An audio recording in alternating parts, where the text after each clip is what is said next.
Continuando aqui, então começamos agora o nosso segundo painel, né? O nosso painel que vai falar sobre a pesquisa do câncer no Brasil. O nosso último painel deste nosso webinar, curso de oncologia para jornalistas e comunicadores. E vamos já para a nossa primeira aula do painel, que é com o Dr. Mário Rino, ele que é cirurgião oncológico e ex-diretor da SBCO. Dr. Mário Rino, bom dia, obrigado por estar conosco. Bom dia, Moura, bom dia a todos. É um prazer, uma honra participar do webinar. Uma grande satisfação falar aqui um pouquinho de pesquisa, uma área que eu me interesso bastante e queria trocar uma ideia com vocês. Deixar vocês bem à vontade para fazer as perguntas que se acharem necessárias, porque a importância nessa apresentação vem muito dessa possibilidade de tentar mostrar para vocês como é que a gente mais ou menos faz a metodologia, né? Segue uma metodologia, tentar transmitir essas informações para vocês, para que vocês, sim, de uma forma fundamentada, levem isso para o grande público.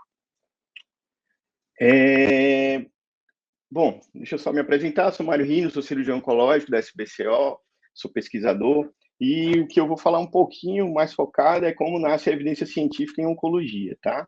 O que é que a gente precisa saber e pensar antes de publicar. E antes de começar, eu queria fazer uma provocação com vocês. Vocês confiariam em um tratamento não testado? Eu tenho certeza que a resposta de todos será não. E isso, obviamente, tem implicações profundas e é o cerne da evidência científica, né? A gente precisa de dados robustos para tomar a decisão sobre o que é melhor para os pacientes, quer seja em tratamento, quer seja nos cuidados. Então, falar para jornalistas é chover numa olhada em relação ao quanto a fonte da informação importa na hora dessa tomada de decisão. Tanto para nós quanto para vocês, existe uma certa hierarquização do nível de força daquela evidência científica. A gente pode dividir de uma forma bem grosseira, tá? De fontes primárias, né, que são aquelas publicações, aqueles trabalhos que foram publicados em grandes revistas, que passaram por uma extensa reavaliação por pares, um corpo editorial robusto, como a New England, a Lancet e tantas outras.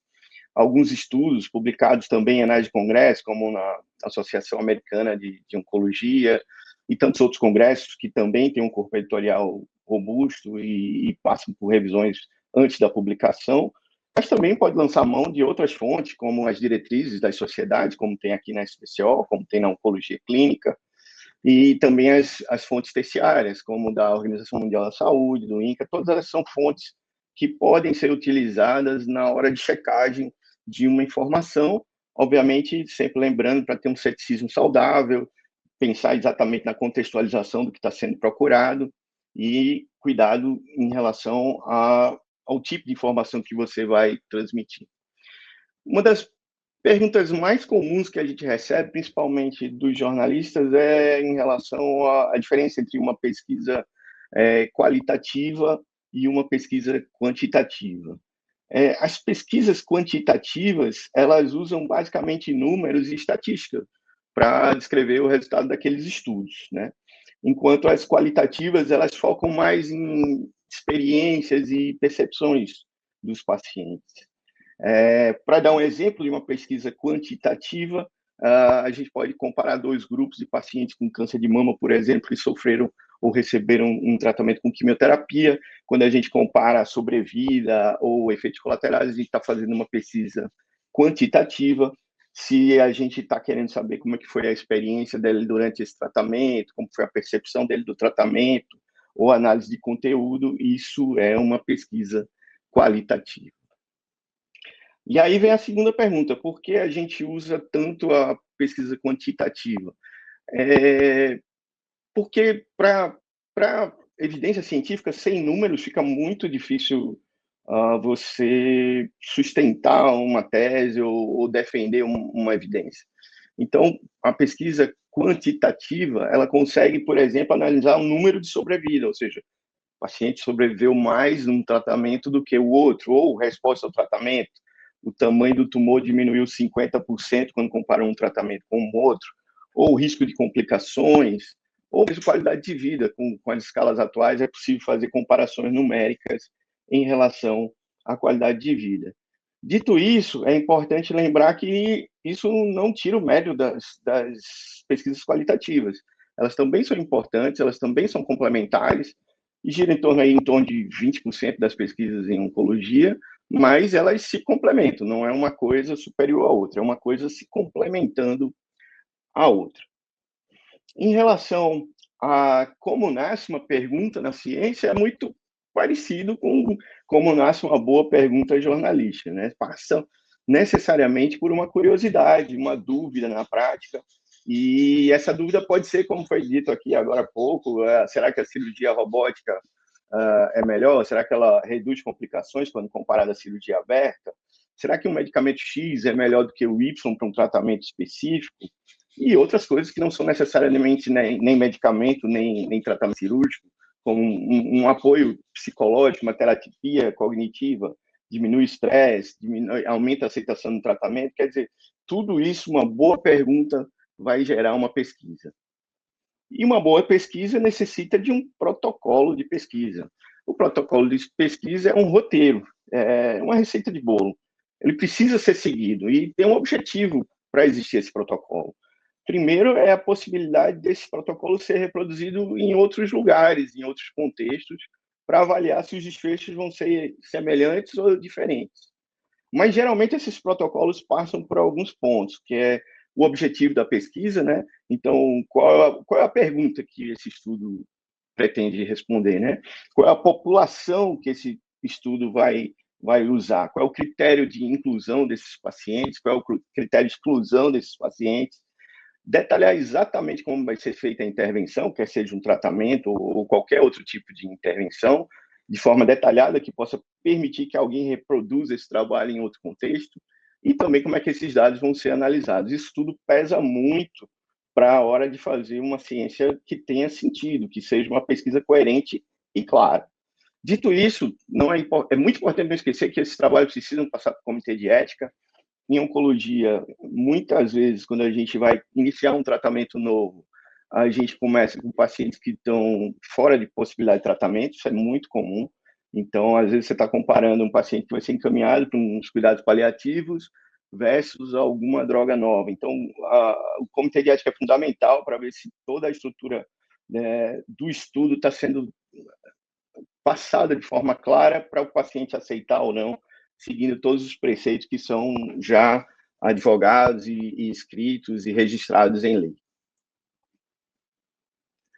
Dito isso, falando apenas de um nuance da cirurgia oncológica que é importante trazer aqui, que a gente segue os preceitos que eu acabei de falar, todos eles, né? Então, quando a gente compara uma cirurgia tradicional com uma cirurgia robótica, por exemplo, ou uma abordagem aberta, como a minimamente invasiva, a gente está comparando dois grupos, duas populações, uma que submeteu a um tipo de tratamento, outra que submeteu a outro tipo de tratamento, e a gente vai avaliar, por exemplo, complicações, tempo de internação, se deu menos dor, recuperação, quando compara um grupo com o outro.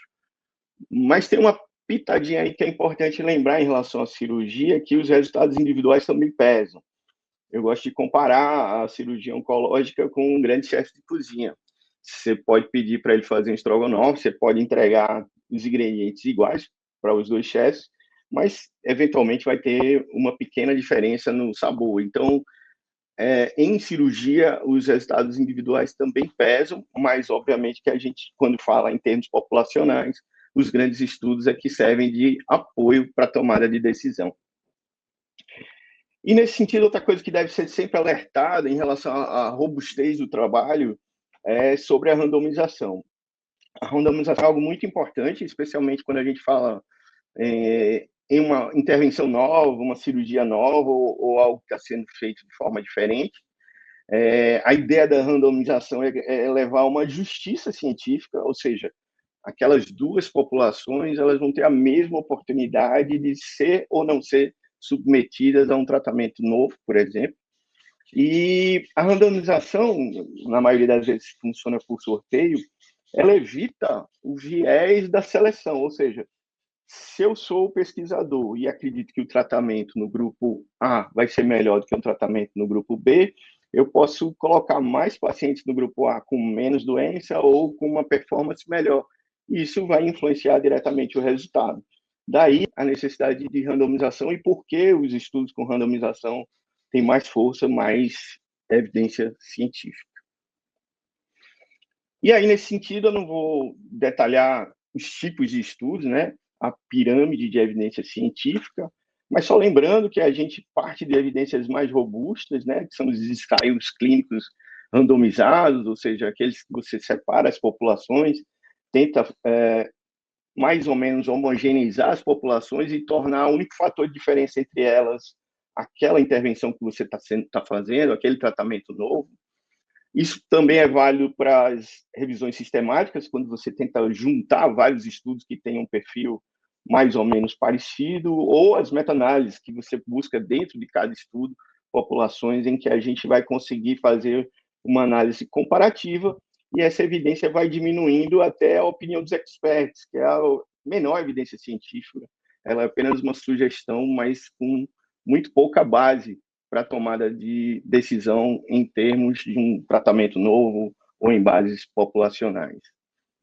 Não vou me alongar aqui nas questões da oncologia, mas eu queria só lembrar que vocês vão ouvir muito isso das fases dos estudos clínicos, principalmente em relação a tratamentos novos de quimioterapia, imunoterapia, terapia molecular-alvo. Então, esses estudos, eles têm fases, né?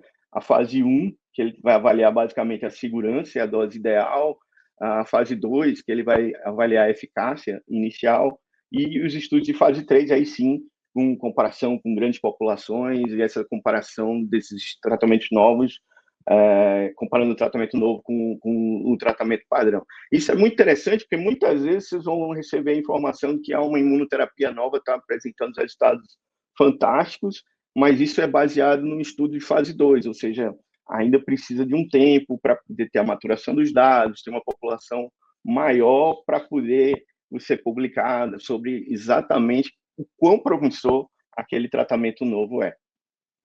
Tá?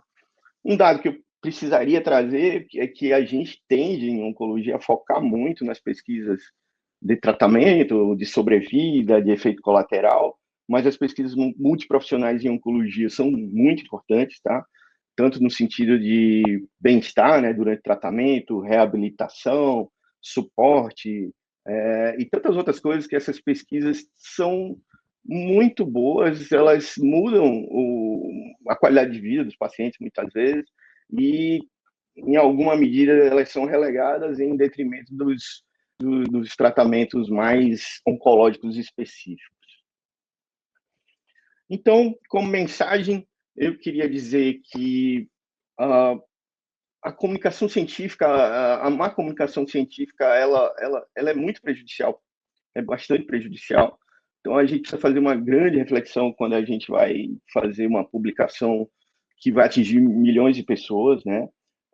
Posso dar o um exemplo aqui para vocês, que a pílula do câncer, a famigerada fosfoetalonamida, ela vem em discussão desde a década de 80 e até hoje as pessoas ficam pedindo a prescrição desse remédio sem nenhuma base, sem nenhuma evidência científica. Recentemente ainda existem publicações sobre esse tema e muita gente deixou de fazer tratamentos específicos por causa disso. Então, temos uma responsabilidade grande e perigo, inclusive, de desacreditar a ciência, né? E como sugestão fica sempre fazer a reflexão de qual foi a pergunta daquele estudo, se aquele estudo foi uma opinião, se foi observacional, se foi um ensaio clínico, qual foi a fase daquele estudo, qual foi o contexto daquele estudo, se ele está dizendo que ele é promissor quanto? Deu diferença de sobrevida, mas essa diferença foi de uma semana, de um mês, ele reduziu quanto, qual foi o percentual do tumor? Às vezes um esmiuçamento maior vai levar a um dado mais concreto e uma realidade maior em relação àquele achado científico. Tá? E dizer e agradecer pela presença de vocês, o fato de estar vocês aqui é muito empolgante, né? Porque a gente acredita demais no bom jornalismo, especialmente nesse momento histórico que estamos passando, porque vocês são a fonte de tradução entre a academia e a população geral. Então, vocês conseguem traduzir essas evidências à base da verdade, que é um compromisso que o jornalista tem, no combate a fake news, né, na informação com responsabilidade, como a gente pode dar inúmeros exemplos, como no combate ao tabagismo, né, as campanhas de rastreamento de câncer de colo uterino de mama. Eu poderia dar inúmeros exemplos de o quanto os jornalistas são importantes nessa parceria, e obrigado por fazerem parte dessa missão. Moura, obrigado, estou à disposição.